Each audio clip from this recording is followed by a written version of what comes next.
ডারউইনে অস্ট্রেলিয়ার বিপক্ষে test series সামনে রেখে প্রস্তুত হচ্ছে বাংলাদেশ। সুযোগ সুবিধায় মুগ্ধ তাইজুল, নাহিদের ঘাটতি পূরণে মুশফিকের ওপর আস্থা। যথেষ্ট জোরে বোলিং করে এবং এনার্জেটিক, অনেক সময় অনেকক্ষণ বোলিং করতে পারে। আমার বিশ্বাস যে ও সারপ্রাইজ কিছু একটা করবে। কারণ না জানিয়ে চুক্তিবদ্ধ আম্পায়ারের তালিকা থেকে বাদ পড়লেন শরফুদ্দৌলা সৈকত। 4 মাস ধরে বন্ধ বেতন, মেয়াদ শেষের আগেই ছাঁটাই সাইমন টফেল। চলতি বছরেই বাংলাদেশে আসতে পারেন Kylian Mbappe. Prime ministers gold কাপে ফরাসি তারকাকে আনতে চায় সরকার। দেশ জুড়ে ফুটবলের জোয়ার তোলাই উদ্দেশ্য। শুরুতে ক্রিকেট। অস্ট্রেলিয়ায় পৌঁছে প্রথম দিনের মতো অনুশীলন সেরে নিয়েছে বাংলাদেশ দলের একাংশ। ডারউইনের মারারা ক্রিকেট গ্রাউন্ডে নিজেদের ঝালিয়ে নিয়েছে শান্ত বাহিনী। এদিন কন্ডিশনের সঙ্গে মানিয়ে নিতেই সময়টা পার করেছেন ক্রিকেটাররা। প্র্যাকটিস গ্রাউন্ডের উইকেট এবং ফ্যাসিলিটিস নিয়ে সন্তুষ্টি জানিয়েছেন স্পিনার তাইজুল ইসলাম।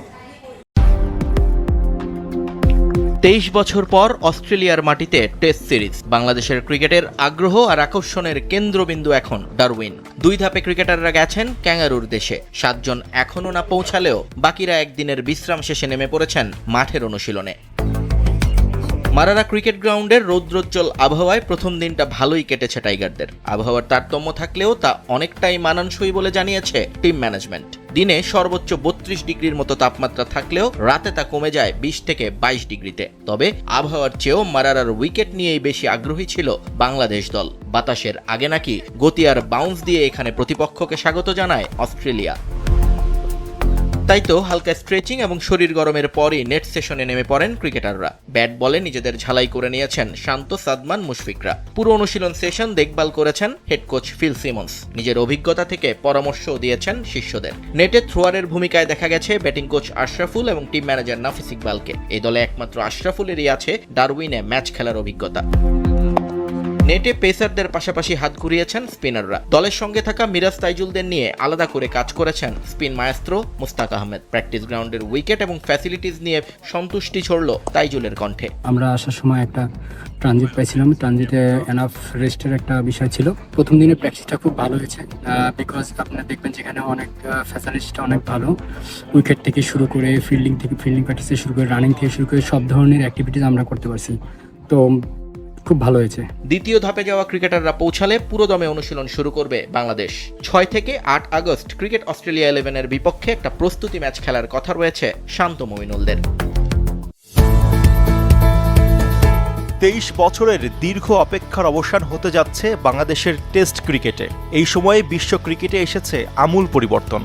বদলেছে খেলার ধরন, নিয়মকানুন ও কৌশল। বাংলাদেশের ক্রিকেটও পেয়েছে মাশরাফি বিন মুর্তজা, সাকিব আল হাসান, তামিম ইকবাল, মুশফিকুর রহিম ও মোস্তাফিজুর রহমানদের মতো তারকা ক্রিকেটার।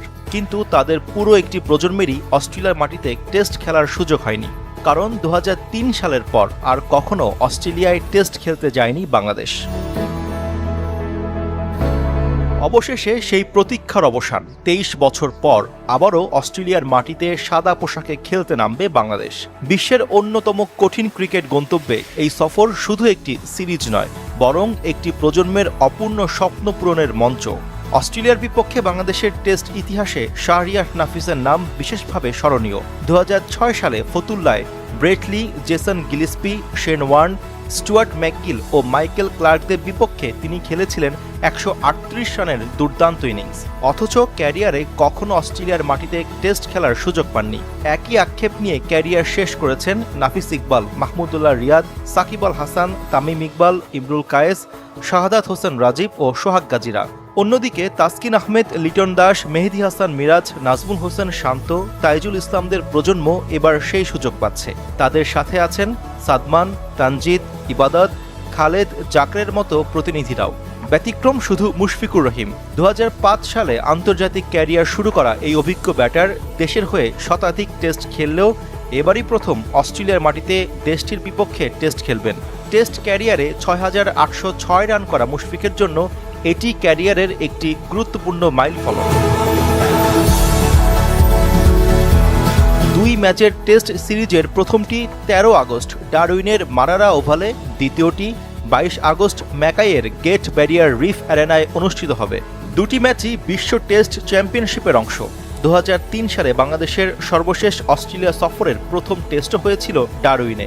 এরপর কেয়ান্সে 2008 সালে 3 ম্যাচের ওয়ানডে সিরিজ ছাড়া আর কোনো দ্বিপাক্ষিক সফর হয়নি। ডারউইনে 22 বছর পর আবার টেস্ট ফিরছে, আর ম্যাকাইয়ে এবারই প্রথম টেস্ট অনুষ্ঠিত হবে। মূলত এই সিরিজটি 2027 সালে হওয়ার কথা থাকলেও টেস্ট ক্রিকেটের 150 বছর পূর্তি উপলক্ষে অস্ট্রেলিয়ার সূচি পরিবর্তন হওয়ায় সফরটি 1 বছর এগিয়ে আনা হয়েছে। এখন পর্যন্ত দুই দল 6টি টেস্ট খেলেছে, যেখানে বাংলাদেশের জয় 1টি এবং অস্ট্রেলিয়ার 5টি। দীর্ঘ প্রতীক্ষার এই সফরে তাই বাংলাদেশের পারফরমেন্স ঘিরে প্রত্যাশাও আকাশছোঁয়া। অর্থমোহ নাকি নতুন কিছু করার ইচ্ছা, নেইমার ঠিক কোন কারণে বার্সেলোনা ছেড়ে পিএসজিতে ঠাঁই নিয়েছিলেন? প্রশ্নটা এখনো আসে, কিন্তু উত্তরটা মেলেনি 9 বছরেও। সেই এক সাইনিংয়ের পর তো ব্রাজিলিয়ান সুপারস্টারের ক্যারিয়ার গ্রাফটাই ওপর নিচ হয়ে যায়। নেইমার পিএসজিতে গিয়ে কি নিজের বিপদ নিজেই ডেকে এনেছিলেন? ফুটবলের মাঠে নেইমারের গল্প সবারই জানা, তবে ফুটবলের বাইরে আরেকটি খেলার প্রতিও তার ভালোবাসা রয়েছে সমান তালে। সেই খেলার নাম পোকার, আর সেই নেশায় গত এক যুগে তাকে এনে দিয়েছে বাংলাদেশি মুদ্রায় প্রায় 5,82,00,000 টাকারও বেশি পুরস্কার। নেইমারের পোকার প্রেমের শুরু 2014 বিশ্বকাপের আগে ব্রাজিল দলের প্রস্তুতি ক্যাম্পে। সতীর্থদের সঙ্গে খেলতে খেলতেই মানসিক কৌশলেরই খেলার প্রতি আকৃষ্ট হন তিনি। পরে এক সাক্ষাৎকারে নেইমার নিজেই জানিয়েছিলেন, ফুটবলের মতোই পোকারেও প্রয়োজন ধৈর্য, সঠিক সিদ্ধান্ত আর প্রতিপক্ষের মানসিকতা বোঝার ক্ষমতা। সেই জায়গাটি তাকে সবচেয়ে বেশি টেনেছিল। এরপর থেকে বিশ্বের বড় বড় পোকার টুর্নামেন্টে নিয়মিত অংশ নিচ্ছেন ব্রাজিলিয়ান এই তারকা। সম্প্রতি যুক্তরাষ্ট্রের লাস ভেগাসে অনুষ্ঠিত বিশ্বের সবচেয়ে মর্যাদাপূর্ণ পোকার প্রতিযোগিতা ওয়ার্ল্ড সিরিজ অফ পোকার বা WSOP তে খেলেছেন নেইমার। যদিও এবার পুরস্কারের অর্থ জেতার আগেই বিদায় নিতে হয়েছে তাকে, তবে এটি তার প্রথম অংশগ্রহণ নয়। গত 1 দশকেরও বেশি সময় ধরে WSOP, ব্রাজিলিয়ান সিরিজ অফ পোকার এবং ইউরোপিয়ান পোকার ট্যুরে নিয়মিত দেখা গেছে তাকে। একসময় জনপ্রিয় অনলাইন প্ল্যাটফর্ম পোকার স্টার্সের শুভেচ্ছা দূত ছিলেন নেইমার।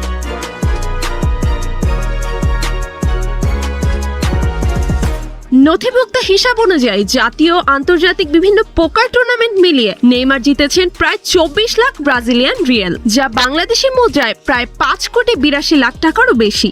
আর শুধু চলতি মৌসুমেই তিনি জিতেছেন 3 লাখ ব্রাজিলিয়ান রিয়েলের বেশি পুরস্কার। কয়েকটি বড় টুর্নামেন্টের ফাইনাল টেবিলেও জায়গা করে নিয়েছেন ব্রাজিলিয়ান এই তারকা। 2023 সালে বাঁ হাঁটুর ACL ইনজুরিতে দীর্ঘ সময় মাঠের বাইরে থাকতে হয়েছিল নেইমারকে। সেই কঠিন পুনর্বাসনের সময় পোকারই হয়ে ওঠে তার সবচেয়ে বড় মানসিক সঙ্গী।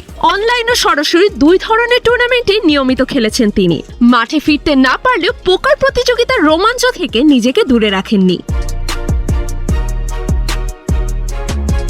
বিএসওপির প্রধান নির্বাহী রাফায়েল মোরায়েস বলেছেন, নেইমারের পোকার প্রেম শুধু শখ নয়, খেলা শেষে তিনি নিজের প্রতিটি সিদ্ধান্ত বিশ্লেষণ করেন। বিশ্ব চ্যাম্পিয়ন খেলোয়াড়দের সঙ্গে প্রতিটি হ্যান্ড নিয়ে করেন আলোচনা। প্রতিপক্ষের খেলার ধরন, চিপের পরিমাণ এবং টেবিলের পরিস্থিতিও খুঁটিয়ে বোঝার চেষ্টা করেন তিনি। তার ভাষায় নেইমার প্রতিটি টুর্নামেন্টকে শেখার সুযোগ হিসেবে দেখেন। মোরায়েসের ভাষায়, ফুটবলের মতোই পোকারেও নেইমার সাহসী। চাপের মুহূর্তে সে আরো ভালো সিদ্ধান্ত নেয়। ব্লাফ যেমন দিতে পারে, তেমনি তাকে ব্লাফ করাও কঠিন।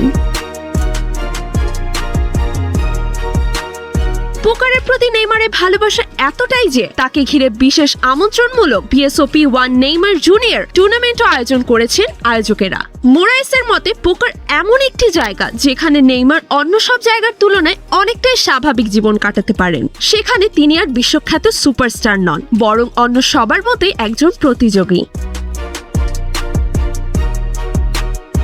ফুটবলের মাঠে কোটি ভক্তের সামনে লড়াই করেন নেইমার, আর পোকার টেবিলের লড়াইটা হয় নিঃশব্দে। সেখানে নেই গ্যালারির গর্জন, নেই গোলের উল্লাস, আছে ধৈর্য, কৌশল আর সিদ্ধান্তের খেলা। ফুটবল থেকে পোকার খেলার মঞ্চ বদলেছে ঠিকই, কিন্তু বদলায়নি তার জয়ের নেশা। আর তাই ফুটবলের বাইরে পোকার এখন শুধু নেইমারের শখ নয়, তার আরেকটি পরিচয়ও।